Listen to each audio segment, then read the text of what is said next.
Congolaises, Congolais, mes très chers compatriotes, en ce jour solennel du 30 juin, nous célébrons nos 65 ans d'indépendance.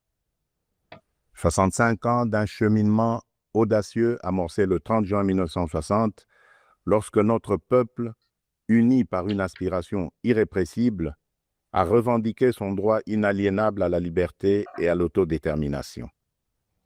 Cette date n'est pas qu'un jalon historique. Elle est un appel vibrant à honorer la mémoire de nos héros, à raviver notre idéal commun et à réaffirmer notre engagement pour une République forte, unie et prospère. En ce jour de souvenir et d'espérance, j'honore la mémoire de nos pères fondateurs, Joseph Kasavubu, Patrice Emery Lumumba, et de tous ceux qui, souvent dans l'anonymat, ont offert leur vie en sacrifice pour rendre possible l'idéal d'un Congo libre et maître de son destin. Leur courage est le socle de notre souveraineté, leur vision, le flambeau de notre avenir. Mes très chers compatriotes, aujourd'hui, notre célébration revêt une portée exceptionnelle. Il y a quelques jours, à Washington, sous l'égide des États-Unis d'Amérique, la République démocratique du Congo et le Rwanda ont signé un accord de paix historique, un tournant décisif pour mettre fin à un conflit qui, depuis près de 3 décennies, a semé la désolation dans l'est de notre pays, causant des millions de morts et de déplacés, en particulier dans l'est de notre territoire. Cet accord, signé par les ministres des Affaires étrangères de nos 2 pays lors d'une cérémonie solennelle présidée par le secrétaire d'État américain, M. Marco Rubio, reprend les acquis de la résolution 2773 du Conseil de sécurité des Nations unies et ouvre la voie à une nouvelle ère de stabilité, de coopération et de prospérité pour notre nation, pour la région des Grands Lacs et pour l'Afrique tout entière. Je voudrais exprimer au nom du peuple congolais notre profonde gratitude aux États-Unis d'Amérique pour leur engagement déterminant en faveur de la paix. Nos remerciements les plus sincères vont au président Donald Trump pour son implication personnelle dans ce processus de pacification porteur d'espérance. Son leadership a permis de réunir les partis autour d'une vision commune. J'adresse également mes vifs remerciements à l'État du Qatar pour ses bons offices, et particulièrement au Cheikh Tamim Ben Hamad Al Thani, dont la médiation discrète et efficace a contribué à rapprocher les positions et d'ouvrir un dialogue sincère entre notre pays et le Rwanda. Je tiens également à exprimer ma profonde gratitude à 2 dignes fils de l'Afrique, dont l'engagement déterminant a largement contribué à porter la tragédie sécuritaire que traverse la République démocratique du Congo à l'attention de la communauté internationale. Grâce à leur implication active dans le processus de Luanda et de Nairobi, Son Excellence João Manuel Gonçalves Lourenço, président de la République d'Angola, et Son Excellence Uhuru Kenyatta, ancien président de la République du Kenya, ont su mobiliser les consciences et renforcer la visibilité de la cause congolaise sur la scène régionale et internationale. Cet accord n'est pas seulement un document. Il est une promesse de paix pour les populations de Goma, Bukavu, Rutshuru, Masisi, Nyiragongo, Lubero, Ituri et de toutes les localités martyrisées par la guerre. Ce processus diplomatique s'articule également avec les discussions en cours à Doha, au Qatar. Notre ambition reste sans équivoque rétablir pleinement l'autorité de l'État sur l'ensemble du territoire national et œuvrer à l'instauration d'une paix réelle, durable et partagée dans toute la sous-région. Les attentes de nos populations sont immenses, notamment celles de l'Est du pays qui ont trop longtemps souffert. Nous abordons donc cette ultime phase du processus avec détermination, dans le respect de notre souveraineté et des aspirations légitimes de notre peuple. Les prochaines étapes devront aboutir à la démobilisation, la réinsertion conditionnelle et au cas par cas des ex-combattants à travers le PDDRCS et enfin à la reconstruction des régions jadis affectées par les conflits armés. Ces avancées diplomatiques s'inscrivent dans une dynamique plus large de reconquête et de l'affirmation de notre souveraineté, de redéploiement de notre influence et de reconstruction de la confiance internationale envers la République démocratique du Congo. Elles font écho à notre récente élection comme membre non permanent du Conseil de sécurité des Nations Unies pour la période 2026-2027, une première depuis 34 ans. Ce mandat n'est pas un honneur protocolaire, c'est une responsabilité politique et morale que nous porterons avec dignité en faveur de la paix, du multilatéralisme et des intérêts du continent africain. Mes très chers compatriotes, l'accord signé à Washington ouvre des perspectives inédites. Il augure une ère de paix durable, de coopération régionale et de prospérité partagée. Il nous engage à reconstruire nos communautés, à revitaliser nos économies et à restaurer la dignité de chaque Congolais. Mais cette paix, aussi précieuse soit-elle, reste fragile. Elle exige de nous tous, gouvernements, citoyens, partenaires internationaux, un engagement indéfectible pour sa consolidation. Nous continuerons à exiger que justice soit rendue aux victimes et que les responsables des atrocités répondent de leurs actes. Je salue le courage exemplaire de nos forces armées, des forces de police et de sécurité et de tous les résistants patriotes Ouazalendo qui, au péril de leur vie, défendent notre patrie. Leur bravoure est le rempart de notre souveraineté. À vous, mes sœurs et mes frères de l'Est, je veux dire que votre résilience est une source d'inspiration pour la nation entière. Vos souffrances n'ont pas été vaines. Elles ont forgé notre détermination à réfuter toute solution précaire à cette crise et à nous engager à bâtir un avenir meilleur. Mes très chers compatriotes, l'indépendance que nous commémorons aujourd'hui n'est pas seulement une conquête du passé, elle est surtout un cap pour l'avenir. Elle est un projet vivant, un idéal à construire chaque jour. Cet idéal exige de nous que nous surmontions non seulement les menaces armées, mais aussi l'insécurité sociale, l'injustice, le tribalisme et la division. Le peuple congolais aspire à un pays de paix, de justice et de dignité. Un pays où l'on veut et on peut vivre sereinement, travailler avec honneur et offrir à chaque enfant congolais la liberté de rêver grand, sans peur ni entrave. Réaliser ce rêve requiert la mobilisation de toutes nos forces vives, institutions, citoyens, diaspora, partenaires, autour d'un même idéal, bâtir un Congo moderne, sûr et respecté.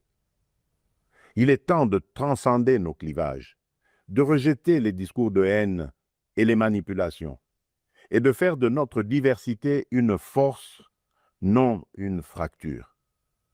Notre unité n'est pas une option, elle est une condition de survie.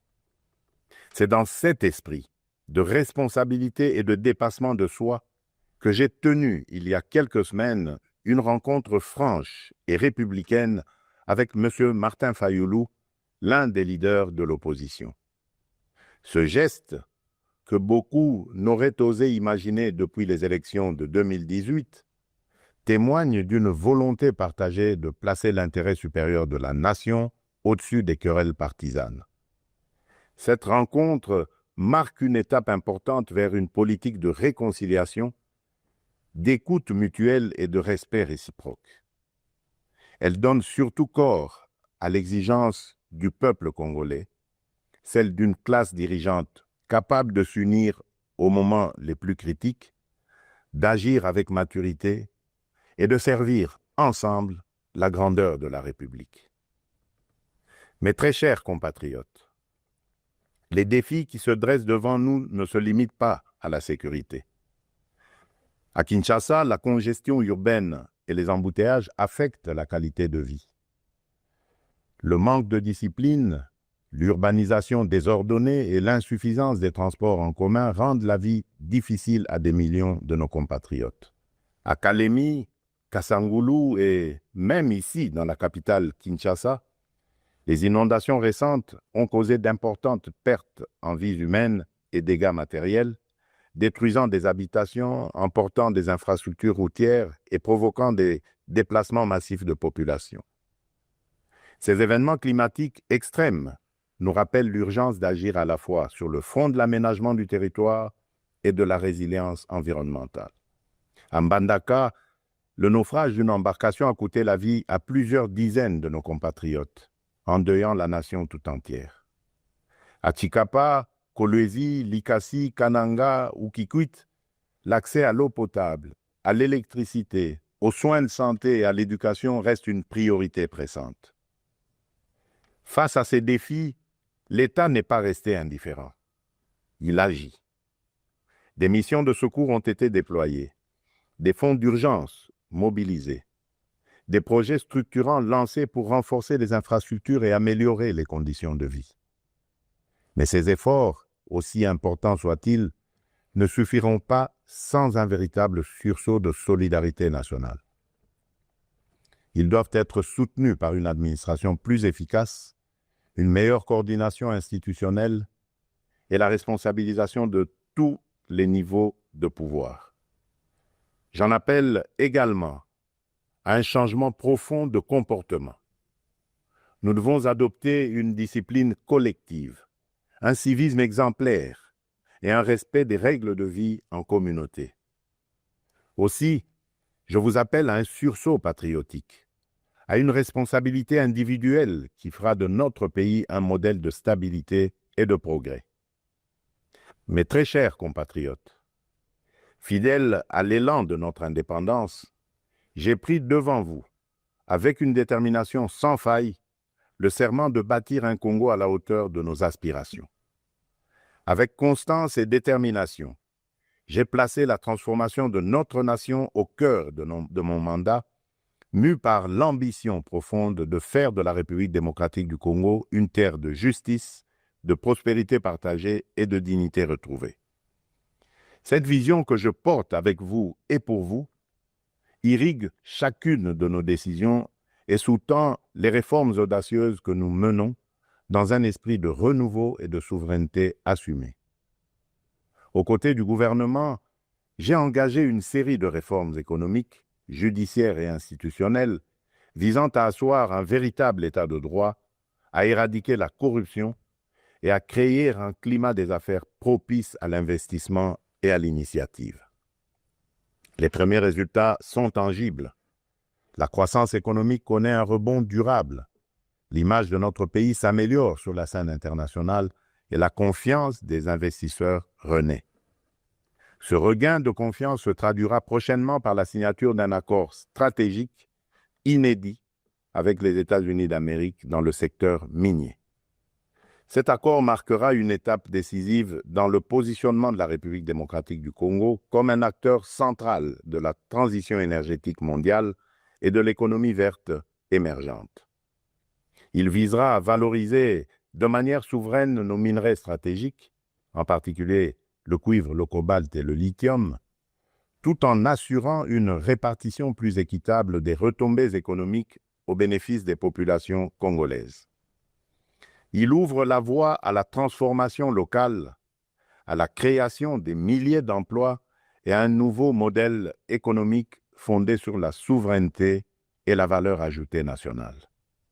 C'est là le fruit d'un travail collectif, déterminé, au service d'un seul idéal, offrir à chaque Congolaise et à chaque Congolais les perspectives réelles d'un avenir meilleur. Malgré l'adversité, notre peuple a toujours fait preuve d'une résilience extraordinaire. C'est cette résilience qui nous a permis de traverser les tempêtes du passé et qui nous permettra de surmonter celles d'aujourd'hui. Le Congo d'aujourd'hui n'est plus celui du fatalisme et de l'impuissance.